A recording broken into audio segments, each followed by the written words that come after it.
Os assinantes do Observador têm acesso antecipado a todos os episódios desta série, já disponíveis em observador.pt.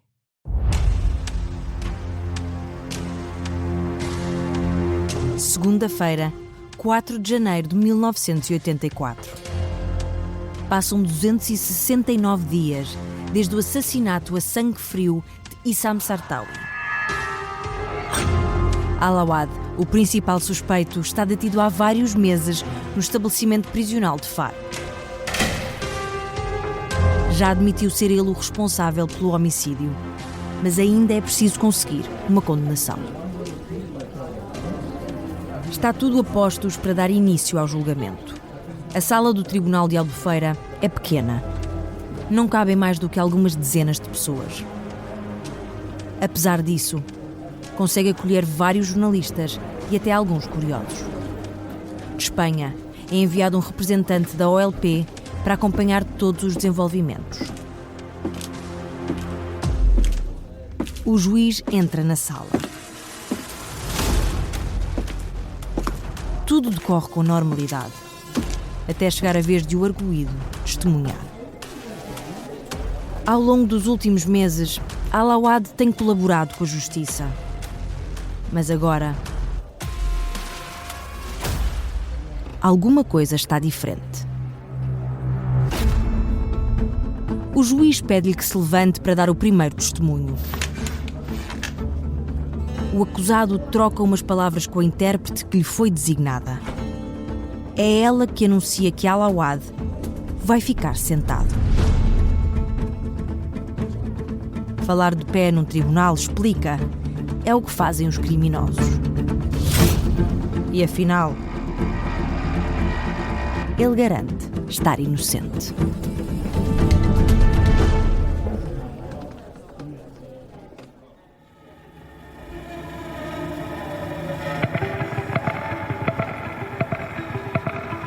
Quando Alawad entrou na sala de tribunal de Albufeira, o julgamento era visto como uma mera formalidade. A única dúvida era o número de anos que ele ficaria preso. Mas o palestiniano tem uma estratégia para enganar a justiça portuguesa. Um plano que lhe permitirá conseguir a absolvição por um homicídio que ele próprio confessou e que foi cometido em pleno dia, no hall de um hotel, à frente de dezenas de pessoas. E para isso, vai contar com uma ajuda inesperada.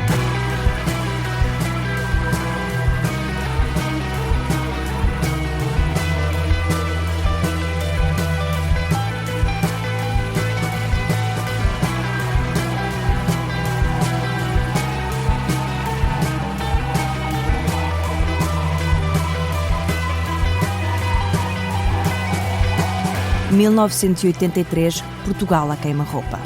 É uma série para ouvir em 6 episódios que faz parte dos Podcast Plus do Observador. É narrada por mim, Vitória Guerra, com banda sonora original dos Linda Martini. Episódio 6. Era tudo mentira.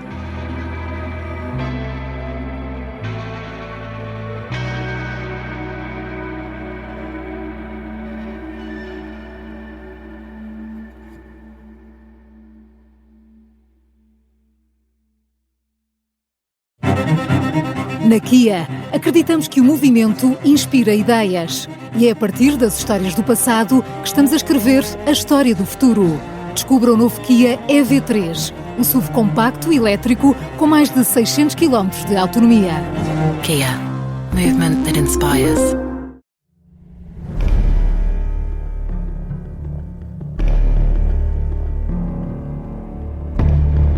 O advogado que representava Alawad era Manuel João da Palma Carlos, um dos mais conhecidos do país. Subitamente, um mês antes do julgamento, decidiu abandonar o processo.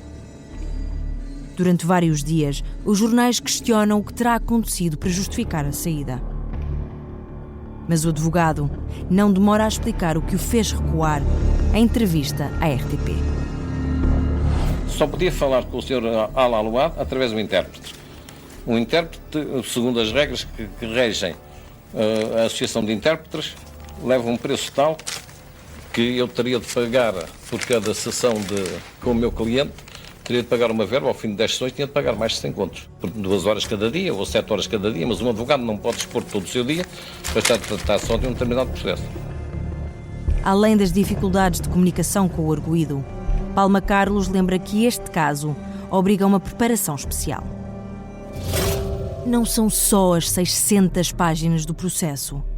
É preciso estudar a questão israelo-palestiniana, as razões que levaram à criação da OLP e as dissidências dentro da organização de onde nasceu o grupo Abu Nidal. Por tudo isto, Palma Carlos escreve uma carta a Al-Awad em que explica que não pode continuar a representá-lo. O palestiniano fica assim sem um dos profissionais mais experientes do país e recorre a um advogado oficioso.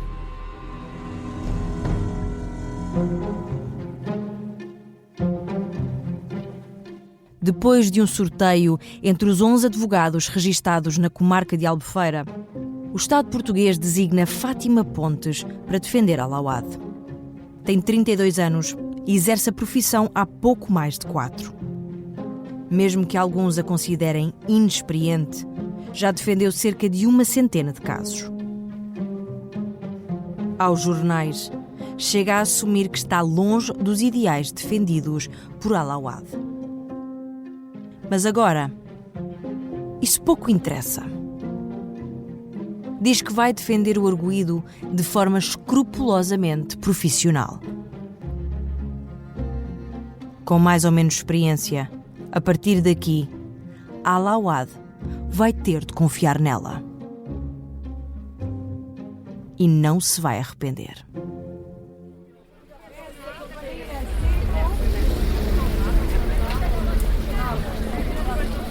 Há mais de 100 de pessoas à porta do Tribunal de Albufeira só para poder assistir à chegada do arguido. A situação preocupa as autoridades. Com uma multidão deste tamanho e num caso de natureza política, pode haver riscos de segurança. O tribunal está há vários dias rodeado por uma força especial, integrada por elementos da GNR e da Polícia Judiciária. Mas não é só esta zona que tem um reforço policial. São enviados 50 homens, também da GNR e da PJ, para vigiar o estabelecimento prisional de Faro, onde se encontra detido. As estradas que dão acesso à cadeia estão agora sob vigilância. Todas as árvores à volta da prisão são abatidas para garantir o controle visual da zona que a rodeia.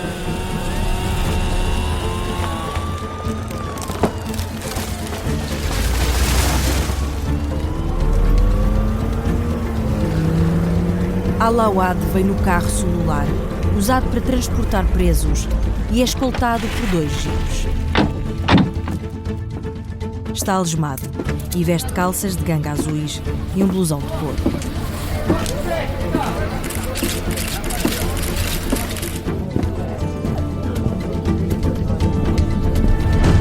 Entra no tribunal para o primeiro dia de julgamento. Já decidiu que vai voltar com a palavra atrás.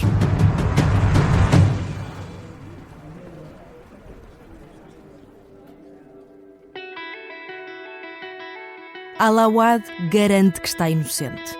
Não matou Issam Sartawi. Apenas serviu de isco para desviar atenções. E a verdade é que funcionou. Até assume que faz parte do grupo terrorista Abu Nidal e também esteve no hotel Monte Choro. Mas funciona apenas como um ativo não operacional. O papel que lhe foi dado era simples: ser uma cortina de fumo para a investigação e permitir a fuga do verdadeiro autor do homicídio. Conhecia o plano do assassinato de Issam Sartawi ao detalhe. E se lhe tivessem pedido para neutralizar o alvo, não teria problemas em fazê-lo. Mas não o fez. Descreve-se como um combatente pela liberdade do povo palestiniano e diz que está disposto a morrer pela causa, mas explica que um revolucionário também tem uma ética própria. Por isso mesmo, recusa revelar o nome do verdadeiro atirador. Se o fizesse, estaria a trair a revolução à qual dedicou a vida. Está pronto para ficar na prisão até morrer, se for preciso, mas não vai entregar aqueles a quem chama irmãos de luta. O jornalista Ramiro Santos, que foi responsável por encontrar a arma do crime, está também na sala de tribunal de Albufeira e recorda como a revelação de Al-Awad complicou o caso.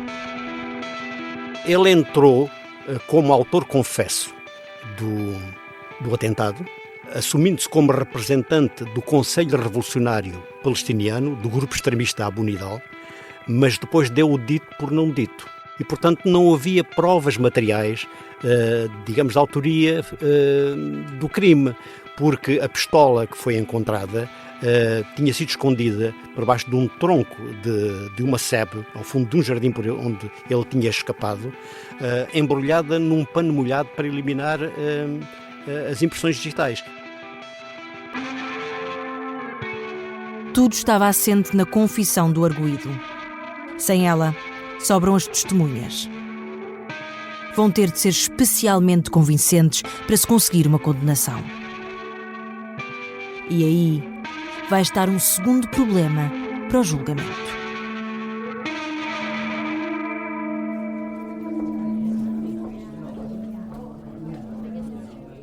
O primeiro a falar é um dos inspetores da Polícia Judiciária que dirigiram as investigações e interrogaram várias vezes Al-Awad. Não tem a menor dúvida de que foi ele o autor do atentado. Lembra que o arguido indicou com exatidão o sítio onde a pistola foi escondida e até o local onde ele próprio caiu, supostamente de maneira propositada, já durante a fuga. Mas é obrigado a reconhecer um facto. Não existem provas materiais que liguem o palestiniano à arma do crime. A pistola não tinha impressões digitais. Os testemunhos que se seguem deixam tudo ainda mais confuso. Uma recepcionista do Hotel Monte Choro garante que o homem que está a ser julgado não pode ser o atirador. O verdadeiro assassino não tinha barba, ao contrário de Al-Awad. Depois, há outras duas testemunhas que dizem que o homicida usava bigode. Há também muita confusão em relação à roupa do assassino. A maioria viu um homem em fuga a vestir um fato cinzento, mas algumas pessoas viram um casaco acastanhado. Uma outra testemunha não tem dúvidas. O atirador usava um blusão xadrez esverdeado. E há mais. O laboratório de polícia científica encontrou num par de calças de Al-Awad fragmentos de poeira iguais às do solo da rampa onde o assassino caiu, além de um pequeno rasgão. O inspetor da Judiciária garantiu que o suspeito as trazia vestidas quando foi detido. Mas os dois agentes da PSP que o prenderam no Hotel Fênix, em Lisboa, dizem que não. As calças estavam guardadas. O tribunal houve a gravação de uma entrevista ao secretário que estava com Issam Sartawi no momento do crime. Foi gravada 6 horas depois do homicídio, numa altura em que recebia tratamento no Hospital de Faro por ter sido também ele baleado. A conversa é curta, não dura mais do que 5 minutos, mas tem pormenores demasiado relevantes para serem ignorados. O secretário acredita que no hotel estavam não 1, não 2, mas 3 terroristas para matar Sartawi. Além dos 2 homens que muitos disseram ver no átrio, lembra-se de ter visto um terceiro que o esperava à porta do hotel, logo depois do atentado. O julgamento ainda agora começou, mas é cada vez mais óbvio que vai ser muito difícil chegar a um retrato real do responsável pelo assassinato. São pequenas discordâncias, é verdade, isoladas podem nem vir a fazer diferença. Mas juntas podem levar o júri a duvidar. E é disso que Alawad e a advogada Fátima Pontes precisam. Quer esteja a dizer a verdade ou a mentir, o plano está a ter sucesso. E ainda têm outro segredo por revelar.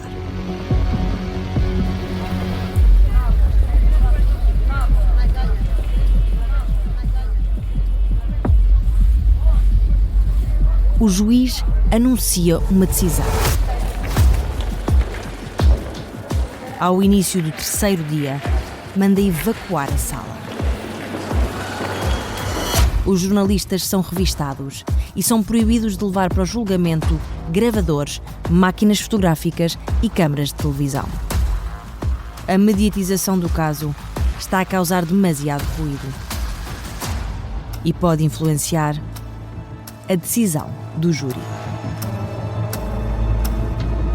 O juiz garante que se trata de uma questão de segurança e assume que teve em conta um pedido de Alawad para agir desta maneira.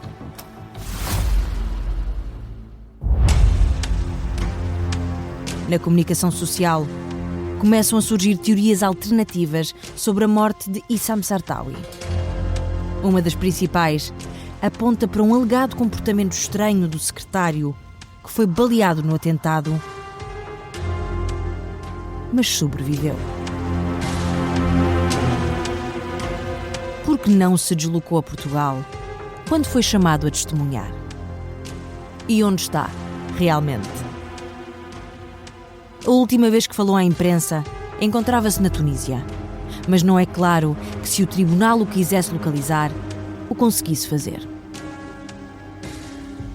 Logo no início da semana, o representante que a OLP enviou à Albufeira admitiu aos jornalistas que considerava o secretário o grande ausente do julgamento. Mas garantiu que ele apresentou à organização um relato completo e pormenorizado sobre os acontecimentos. Só que num dos testemunhos, um inspetor da Polícia Judiciária acusou a OLP de não ter feito chegar esse relatório à investigação. Na imprensa, surgem teorias de que a sobrevivência do secretário será um indício de que estaria envolvido com os terroristas.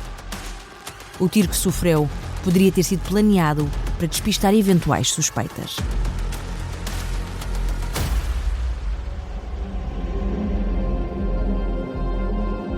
Há ainda outra tese a circular, potenciada por vários dirigentes da OLP.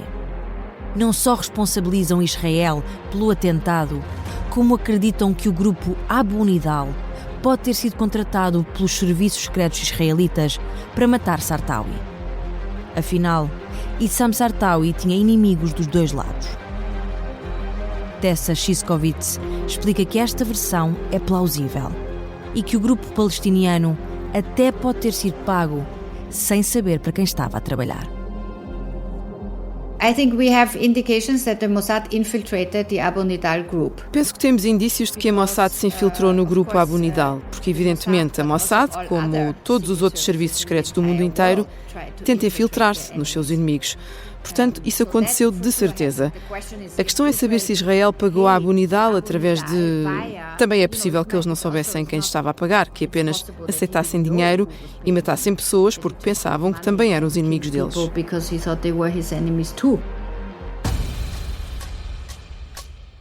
Apesar das suspeitas, a jornalista austríaca sublinha que Abu Nidal e a Mossad nunca chegaram a admitir esta possibilidade e que, por isso, não há provas que impliquem Israel no assassinato de Sartawi.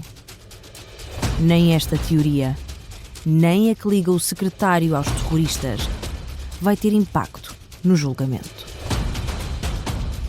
E à medida que vão sendo ouvidas mais testemunhas, a nova versão de Alawad continua a ganhar força. Das 22 pessoas ouvidas ao longo da primeira semana, só uma é que reconhece, sem margem para dúvidas, o acusado como atirador.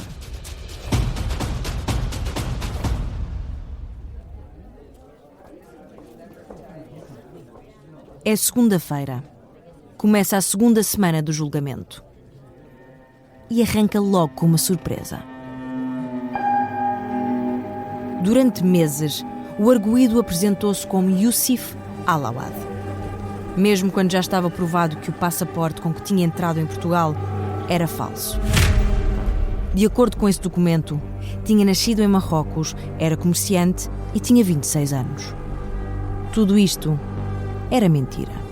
O próprio arguido assumia. Mas até aqui, nunca tinha revelado o verdadeiro nome.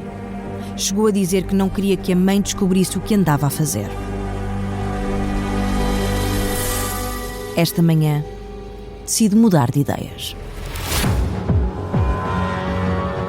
Diz ao tribunal que se chama Mohamed Hussein Rashid. Afinal, tem 23 anos. Segundo explica, é natural de Jerusalém, mas de nacionalidade palestiniana. É também estudante de engenharia e não tem antecedentes criminais. Mas claro, pertence ao grupo Abu Nidal. Os jornais falam no novo golpe de teatro. A revelação deixa a plateia em choque.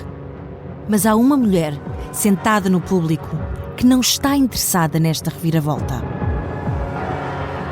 Alawad ou Rashid não interessa. O acusado tem de ser condenado. É o que defende a advogada da viúva de Issam Sartawi.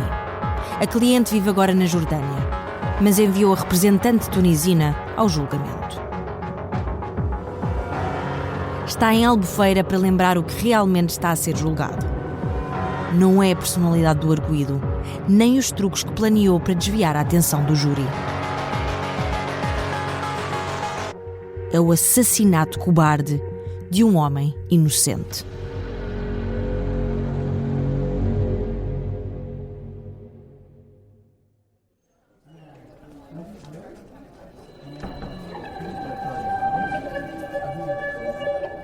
11 de janeiro de 1984.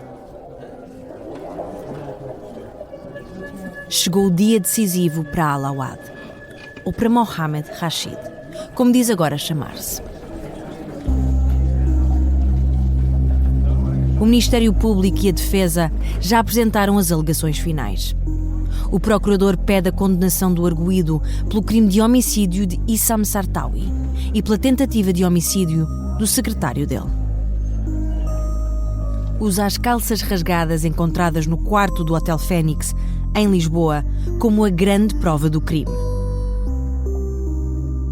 Elas mostram que o palestiniano tinha estado em Monte Choro e fugido da polícia pela rampa principal, onde várias pessoas o viram escorregar. Desvaloriza que praticamente nenhuma das testemunhas tenha conseguido identificar o arguido como o assassino. Afinal, Alawad mudou de penteado. Usa agora barba. Está mais gordo. E tem a pele mais clara do que há 9 meses. Descreve-o como um homem bem treinado, preparado para se adaptar a qualquer situação.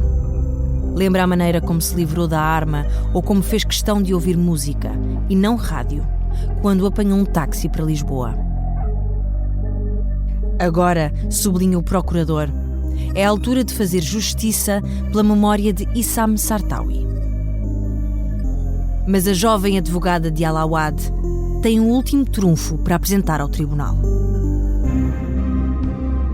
Cita um livro intitulado Introdução à Criminalística, um sinónimo para o termo ciência forense.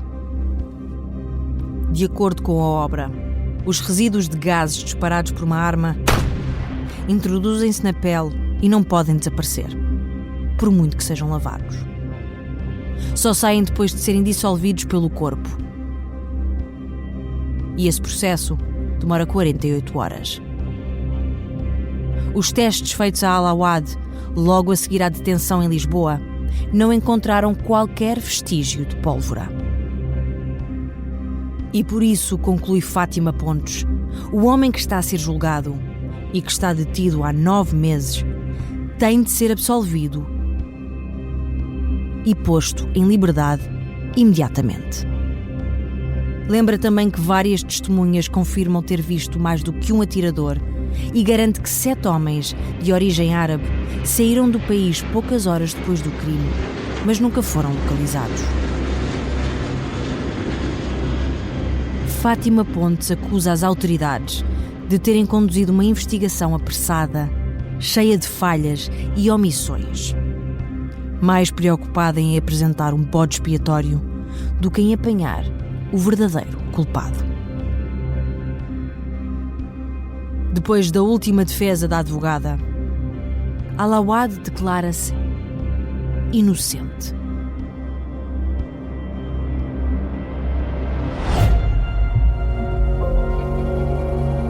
E garante que nem sequer estava perto do Hotel Monte Choro quando Issam Sartawi foi assassinado.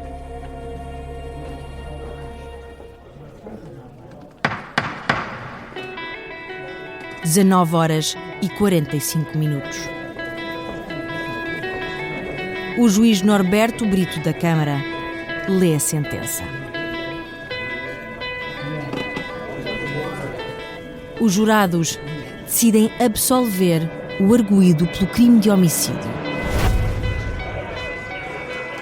Consideram-no culpado, mas apenas pela falsificação do passaporte. Alawad é condenado a 3 anos de prisão, 60 dias de multa e à expulsão do país durante um período de 5 anos após o cumprimento da pena.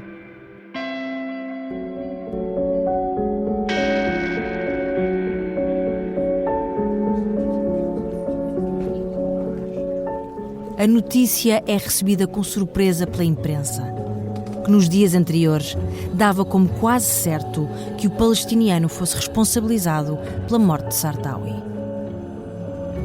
O jornalista Ramiro Santos assistiu ao momento e ainda hoje considera que Alawad era mesmo culpado. Eu acho que foi uma forma que foi encontrada para nos livrarmos de um indivíduo que não era desejável, porque eram indivíduos de uma organização extremista e que, portanto, podia verificar-se outros atentados em Portugal para obter a sua libertação, não é? O antigo ministro da Administração Interna, Ângelo Correia, concorda. Diz que Portugal quis livrar-se rapidamente do problema do terrorismo. Isso foi a razão jurídica encontrada. Nem o sistema jurídico português, nem o sistema policial quiseram ir até ao fundo do problema. Vamos ser francos. Quer dizer, passaram brandamente sobre o problema, encontrando uma fórmula expedita, eufemística, de resolver o problema para depois libertar o homem. Eu acho que Portugal, durante muito tempo, não quis conviver com uma realidade terrível, que é o terrorismo, e de tirar as consequências.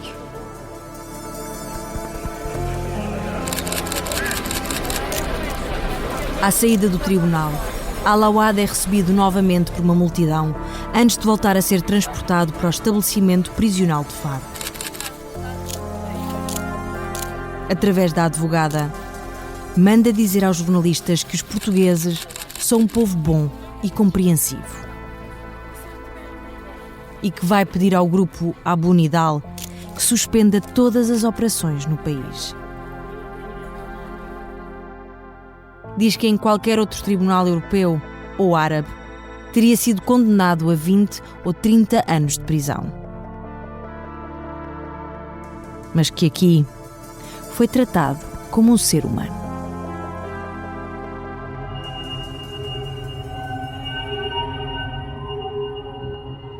O homicídio de Issam Sartawi e o ataque à embaixada da Turquia em Lisboa, executados num período de apenas 3 meses, mostraram que Portugal não está pronto para enfrentar ameaças externas.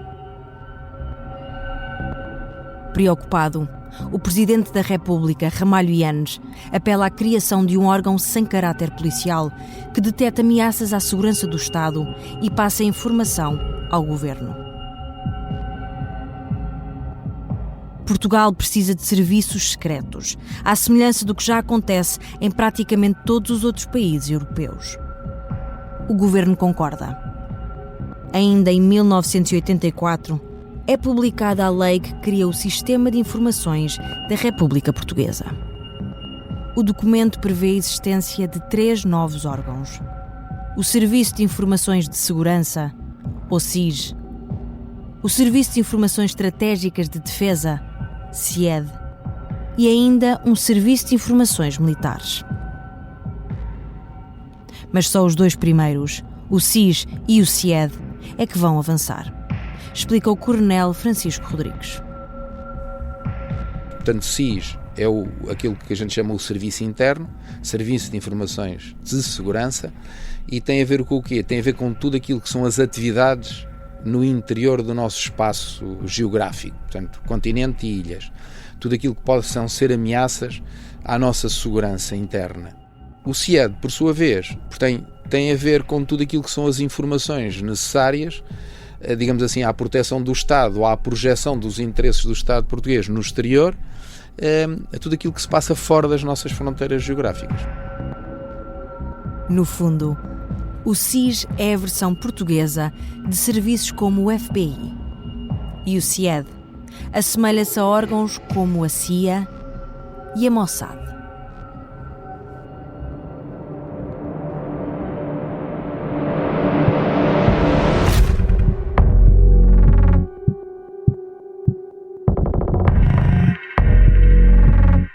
26 de março de 1984. 2 meses depois do julgamento do homem que todos conhecem como Alawad, mas que jurava chamar-se Mohamed Rashid. Chega ao gabinete do Diretor-Geral da Polícia Judiciária um fax do Gabinete Nacional da Interpol. No título, tem escrita a expressão urgentíssimo. A partir de impressões digitais, as autoridades israelitas fizeram uma descoberta preocupante. O nome Mohamed Rashid é apenas mais uma mentira. O homem que o Tribunal de Albufeira absolveu pelo homicídio de Issam Sartawi e que continua detido por falsificação de documentos, chama-se, na verdade, Arbi Gamal. De acordo com Israel, Gamal cresceu no território da Cisjordânia e envolveu-se cedo no movimento nacionalista local. Foi preso ainda nos anos 70, depois de ter participado em manifestações pela independência da Palestina e ter confessado escrever slogans nacionalistas nas paredes das escolas de Jenin. Depois de ter sido libertado, partiu para o Iraque, onde foi recrutado pela facção Abu Nidal. Portugal foi apenas o último destino numa longa lista de viagens ao serviço do grupo terrorista. Ao longo da última década, passou por países como a União Soviética, China, Grécia, Jugoslávia ou Roménia. Quando a informação chega à Polícia Judiciária, o Tribunal já analisava um recurso do Ministério Público por irregularidades com um dos jurados que decidiram o caso. Com esta nova informação, não há alternativa. O julgamento tem de ser repetido.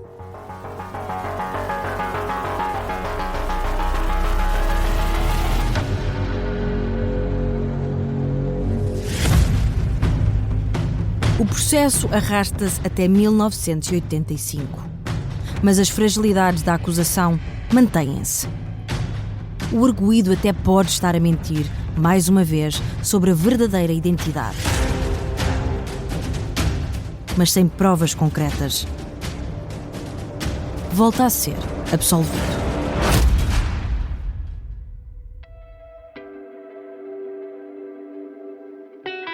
Continua preso em Portugal, ainda a cumprir pena pela falsificação.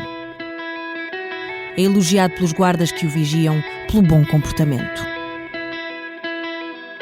E em fevereiro de 1986, quase 3 anos depois do homicídio de Issam Sartawi, é libertado. Alawad, Mohamed Rashid ou Arbi Gamal seja ele quem for, abandona imediatamente o país e desaparece.